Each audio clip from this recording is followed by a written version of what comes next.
چې قرآن مجید په حق ده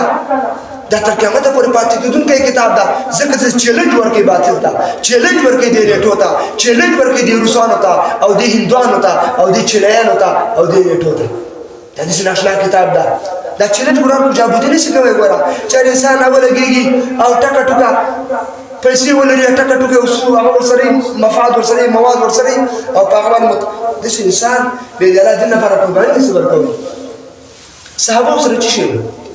صحابه سره پیسې وي صحابه سره ډېر بچي ډېر جایدادونه څه شی ورسره صرف ایمان ورسره د ایمان په زور د قرآن په زور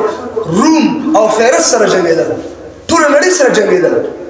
مومن لپاره اصل اسلحه اصل سرمایه د مومن لپاره ایمان د ایمان چې ایمان کله مومن کې د سر ارشه استا او چې ایمان ورسره نه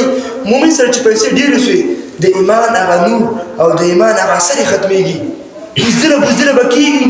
کمبله برسره به کېږي غلی به کېږي د دین خبرې به نسي کوئ کله به جومات کې مشر نه ډارېږي کله به کلي کې خلکو نه ډارېږي کله به جهاد نه یادوي کله به حق خبرې نه کوي کله به په خرافاتو په رواجونو په بدعاتو باندې بیا رد نسي کوئ نو د مؤمن لپاره وسله د مؤمن لپاره مال دولت هغه ایمان ده مؤمن سره صرف ایمان دا نو د دنیا د اسباب ورسره نه که دا ورسره ډېر شي ایمان ختمېږي